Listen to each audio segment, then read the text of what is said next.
السلام علیکم 6 کلاس۔ آج ہم نے ایس ایس ٹی کا چیپٹر نمبر 20 سٹارٹ کرنا ہے اور پیج نمبر ہے 90۔ چیپٹر کا نیم ہے دی beginning and spread of Islam. Last time ہم لوگوں نے ارلی پاکستان کی ریڈنگ اور اس کی ایکسرسائز کمپلیٹ کر لی تھی۔ ایکسرسائز آپ لوگوں نے نیٹ کاپیز کے اوپر رائٹ کر لینی ہے۔ چلیے اس کی ریڈنگ سٹارٹ کرتے ہیں۔ The beginning and spread of Islam. Islam began at a time when conditions were favorable سازگار for it to spread۔ اسلام کا آغاز اس وقت ہوا جب حالات اس کے پھیلاؤ کے لیے سازگار تھے۔ apart from a few towns on the coast، coast کا مطلب ہوتا ہے ساحل، and some oases نخلستان in the interior، Arabia was a desert، desert کا مطلب ہوتا ہے صحرا۔ ساحل کے کچھ علاقے اور نخلستان کے درمیانی علاقوں کے علاوہ عربیہ جو ہے وہ ایک صحرائی علاقہ تھا۔ اٹس پیپل ور مینلی نومیڈس، نومیڈس کا مطلب ہوتا ہے خانہ بدوش۔ وینڈرنگ ود دیئر فلوکس اینڈ ہرڈز، وینڈرنگ کا مطلب ہوتا ہے آوارہ، فلوکس اینڈ ہرڈز ریوڑ۔ اس کے جو لوگ تھے وہ خانہ بدوش تھے جو کہ اپنے ریوڑ کے ساتھ آوارہ پھرا کرتے تھے۔ In the small settlement there were merchants, merchants کا مطلب ہوتا ہے سوداگر، اینڈ ٹریڈرز تاجر، with strings of camels to carry goods, goods کا مطلب ہوتا ہے اشیاء۔ اس کے علاوہ یہاں پہ سوداگر اور تاجر بھی تھے جو کہ اپنی اشیاء کو کیری کرنے کے لیے اونٹ کا استعمال کرتے تھے۔ To the east was a Persian empire, مشرق کی طرف پرشین امپائر تھا۔ اینڈ ٹو دا ویسٹ، اور مغرب کی طرف the Byzantine empire, Byzantine empire تھا، based in Constantinople modern Istanbul. اس کے جو مشرق ہے اس کی طرف پرشین امپائر تھا اور مغرب کی طرف بیزنٹائن امپائر تھا جو کہ کونسٹینٹیپل پر مشتمل تھا۔ The Persians were mainly Zoroastrians who believed in a good and wise god Ahura Mazda. جو پرشین تھے وہ زورسٹرینز تھے جو کہ ایک اچھی اور وائس گوڈ اہورا مزدا جو کہ اس کا نیم ہے اس پہ یقین رکھتے تھے، اینڈ این ایول گوڈ اہریمن، اور ایک ایول گوڈ اہریمن پر یقین رکھتے تھے۔ دا بیزنٹائنز ور ایسٹرن آرتھوڈاکس کرسچن ہو ورشپڈ ون گوڈ۔ بیزنٹائن جو تھے وہ ایسٹرن آرتھوڈاکس کرسچن تھے جو کہ ایک خدا جہووا پہ یقین رکھتے تھے، اینڈ اس ڈیوائن پروفٹ جیزس کرسٹ، اور اس کے ڈیوائن پروفٹ جیزس کرسٹ پر۔ بیزنٹائن جو تھے وہ ایسٹرن آرتھوڈاکس کرسچن تھے جو کہ ایک خدا جہووا اور اس کے پروفٹ جیزس کرسٹ پر یقین رکھتے تھے۔ Both of these empires were growing weak through constant wars, wars کا مطلب ہوتا ہے جنگیں۔ دونوں یہ جو امپائرز تھے یہ مسلسل جنگوں کی وجہ سے کمزور ہو رہے تھے، and their religions became less and less strict, strict کا مطلب ہوتا ہے سخت، اور ان کے جو مذہب ہے وہ کم سے کم سخت ہو رہے تھے۔ In Arabia, the great majority of people worshipped a large number of different gods۔ Arabia میں جو ہے جو گریٹ میجورٹی آف لوگ تھے وہ مختلف خداؤں پر یقین رکھتے تھے اور ان کی عبادت کرتے تھے، یعنی وہ کسی ایک خدا کو نہیں مانتے تھے کیونکہ وہاں پہ ڈفرینٹ مذہب کے لوگ تھے تو وہ ڈفرینٹ خدا کو جو ہے ان کی عبادت کرتے تھے، ان پر یقین رکھتے تھے۔ The main centre of their worship was at Mecca, ان کا جو مین سینٹر تھا عبادت کا وہ مکہ تھا۔ Where there had been a shrine at the Kaaba from very early times, جہاں پہ ایک مزار کعبہ تھا بہت عرصہ پہلے، ٹھیک ہے۔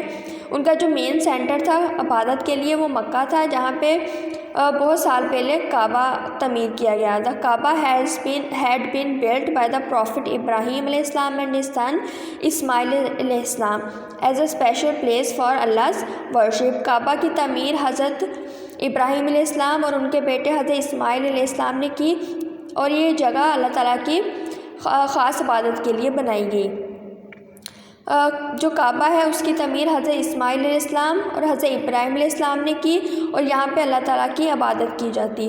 But later it had become a pagan temple, لیکن بعد میں یہ کافروں کا ایک مندر بن گیا۔ With hundred of idols, idols کا مطلب ہوتا ہے بت۔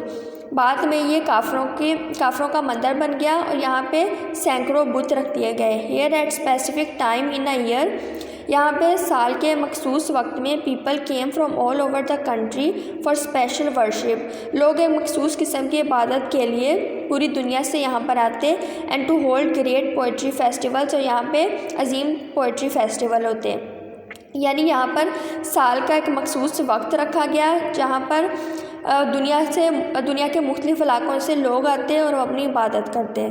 These regular events became both a pilgrimage for the pagan Arabs, and the trade fair for the merchants. تو یہ جو ریگولر ایونٹس ہوتے تھے یہ پگان عربس جو تھے یعنی جو کافر عرب سے جو مسلمان نہیں تھے ان کے لیے ایک مذہبی فریضہ بھی بن گیا اور جو مرچنٹس ہیں ان کے لیے تجارت کا ذریعہ بھی بن گیا. Mecca at that time was ruled by the Quraysh a powerful tribe. ان دنوں میں مکہ جو ہے وہاں پہ قریش حکمرانی کرتے تھے جو کہ ایک پاورفل ان دنوں میں مکہ پر جو ہے قریش حکمرانی کرتے تھے جو کہ ایک پاورفل قبیلہ تھا. امنگ دیم دا بنی ہاشم, the ancestors of the Prophet Muhammad peace be upon him held a considerably important position. اس کے علاوہ ان میں بنی ہاشم جو کہ حضرت محمد صلی اللہ علیہ وسلم کے انسیسٹرس ہیں ان کو بھی خاص اہمیت حاصل تھی. It was in Makkah that the Holy Prophet peace be upon him was born in 570 CE. حضرت محمد صلی اللہ علیہ وسلم 570 عیسوی میں مکہ میں پیدا ہوئے. ان 610 میں ود دا ڈیوائن ریویلیشن کا مطلب ہوتا ہے پہلی وحی آف دا قرآن. 610 میں ان پر پہلی وحی قرآن کی پہلی وحی نازل ہوئی. ہی پروکلیمڈ کا مطلب ہوتا ہے اعلان کرنا. ہز پروفیٹڈ, جب حضرت محمد صلی اللہ علیہ وسلم پر قرآن کی پہلی وحی نازل ہوئی تو انہوں نے اپنی نبوت کا اعلان کیا. The religion grew despite the strong opposition کا مطلب ہوتا ہے مخالفت of the Meccans and strengthened as the divine messages continued. مکہ کے جو لوگ تھے ان کی مضبوط مخالفت کے باوجود یہ مذہب بڑھتا گیا اور مضبوط ہوتا گیا as the divine messages continued, کیونکہ جو ڈیوائن میسیج تھا جو حضرت محمد صلی اللہ علیہ وسلم کی تعلیمات تھیں وہ بڑھتی گئیں جس کی وجہ سے یہ جو مذہب ہے یہ مضبوط سے مضبوط تر ہوتا گیا. In 622 the holy prophet peace be upon him migrated from Mecca to Medina. 622 میں حضرت محمد صلی اللہ علیہ وسلم نے مکہ سے مدینہ کی طرف ہجرت کر لی. اینڈ بائی 632 اور 632 میں the last year of Quranic revelation, جب ان کی وحی کا آخری سال تھا, Islam had spread across Arabia, اسلام پورے عرب میں پھیل چکا تھا. The prophet Muhammad peace be upon him passed away in 632. حضرت محمد صلی اللہ علیہ وسلم 632 میں وفات پا گئے. He was a living example of the values taught by Islam. اسلام کی تعلیمات کی وہ زندہ مثال تھے. He was and continues to be a role model in all aspects of life. All aspects of life کا مطلب ہوتا ہے زندگی کے ہر پہلو. فار آل مسلمس, وہ تمام مسلمانوں کے لیے زندگی کے ہر پہلو کے لیے ایک رول ماڈل تھے اور ہمیشہ رہیں گے. چلیں آج کے لیے اتنی ریڈنگ انف ہے. نیکسٹ لیکچر میں ہم نیکسٹ ریڈنگ کریں گے. اللہ حافظ.